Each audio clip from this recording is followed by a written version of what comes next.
Like and follow if you love horror. You have any experience with this Jewish stuff? She asked out of the corner of her mouth. A little. Long time ago they were nomadic and tribal, like the indigenous populations from the Americas. So I studied a little bit about that, but I don't have any idea what sort of person becomes a monster hunter? In that community, I didn't even think they believed in any of that stuff. Miranda nodded, crossing her arms under her chest, watching the completely uncharacteristic way that Diana was talking, quickly flying over details, and then getting frustrated and going back into more depth.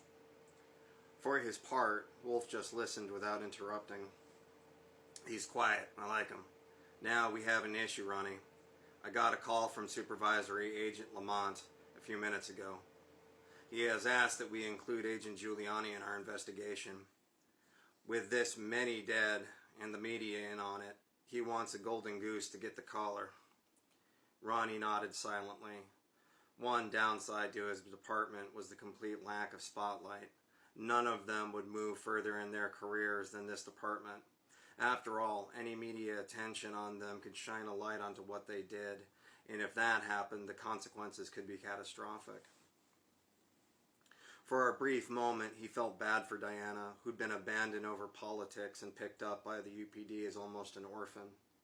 Ronnie understood what it was like for the agency to dismiss an individual for not having the right color skin. So Jira needs to stay back in the van at base, and I'll let Joe Jack know that we have to keep magic under wraps as much as possible. Miranda nudged him with a grin. You'll have to experiment with being subtle for once, Ronnie scowled playfully, but then his eyes lit up and something clicked. Experimentation. Everyone paused and looked over at him. Look, the UP shocked one of the hearts and he used some sort of necromancy to reanimate the other, right? He's experimenting with reanimation. Wolf stepped forward and nodded. Makes sense, but I don't think what you're after is a normal necromancer or even a mage at all. For most people who can use magic, their spell work tends to be like a hammer and everything else looks like a nail. Experimentation implies not knowing how to work with something or wanting it to work better. I would imagine it's possible for something like a fae or a she, necromancy comes natural and experimenting with science. She? Diana asked as she moved to join the circle. The She are a little bit like Fae. The myth is that they were left uncreated when the seventh day started. And so, while they were meant to be people, humans, they were only half real, existing in a conglomerate of real creature and pure creative potential. They tend to get confused with fairies and demons on pretty much a regular basis. How do we fight these things? Miranda asked, heedless of Diana's continued efforts to create a system for arresting and prosecuting UPs. Using the same creative force, you can use it to create a trap or a prison, like a puzzle box or a weapon that can hurt things. Sounds like magic is the answer then, Ronnie sighed. Good thing there isn't anything tying our hands in that regard. He shot Miranda a meaningful look. Wolf noted the look. Someone want to let me in on the joke? We have a tag-along, a neutral, Miranda explained. Yep, and he's not too fond of Iron Maiden, Joe Jack added, forcing Wolf to smile. I missed you, old friend. Wolf gripped Joe Jack's shoulder and shook it lightly. Having someone like that is less than ideal, exposing them to, let's call them the unnatural for the time being, means they will be more inclined to encounter it in the future, more apt to draw its attention. But sometimes that's the way it goes. So far we've taken turns babysitting, but we can't blow him off forever. Diana threw herself at the opportunity to respond.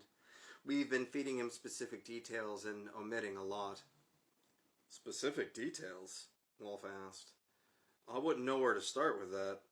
I usually use the all-in or nothing approach to my work, But then again, my employers don't really give me very much red tape.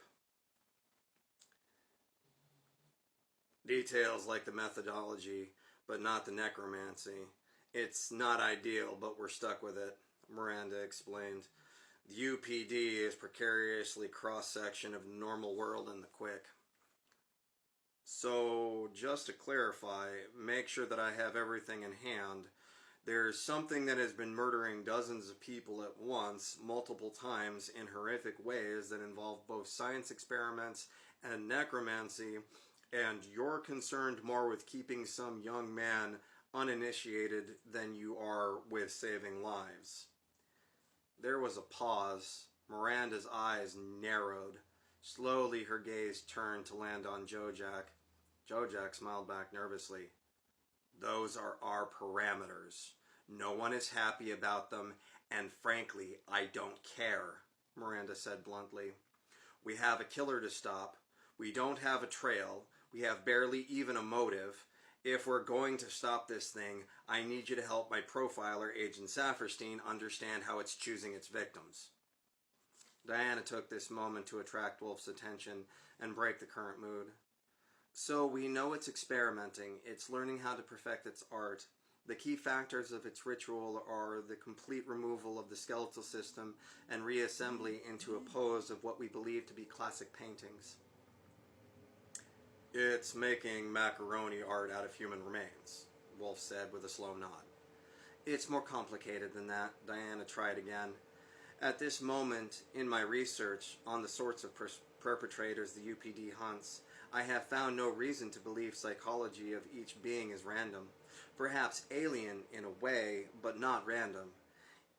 It is my belief that there's a connection to its recreation of these paintings and its attempt to... Diana gave her signature pause. Yep, 2 pages stuck together. While trying to process the concept of magic. Reanimate the organs. You're new to this, aren't you? Wolf was shocked by the discovery of Diana's relationship to magic. He asked, but he knew the answer. He'd seen that look so many times before. A normal person's whole world permanently shattered.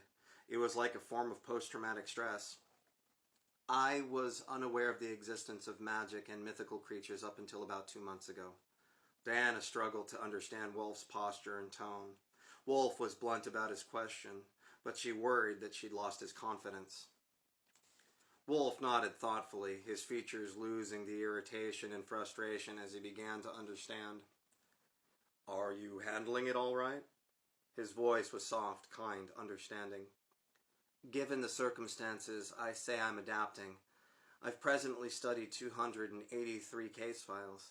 I'm currently conducting a complete network of our division's approach to parapsychology. My methodology was integral to the first case profile, which stopped the last killer. Diana remembered with embarrassment her dressing up like a hillbilly and pretending to drink beer. A sudden moment of consideration left her worried that Wolf might find out about her, and Jojack's less than orthodox undercover sting. For all she knew, Jojack had already spilled the beans. I have discovered no evidence suggesting UP psychology is any less patterned than human psychology.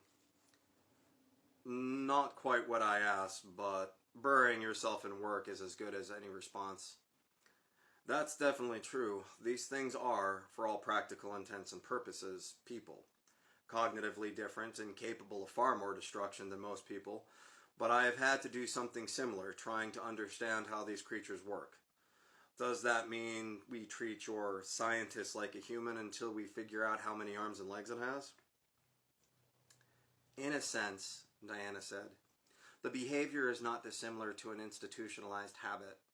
We know that human serial killers often ritualize their behaviors to express patterns of abuse they may have experienced in life. The pattern of our current killer matches the abuse of an individual whose life was controlled day in, day out, like a prisoner.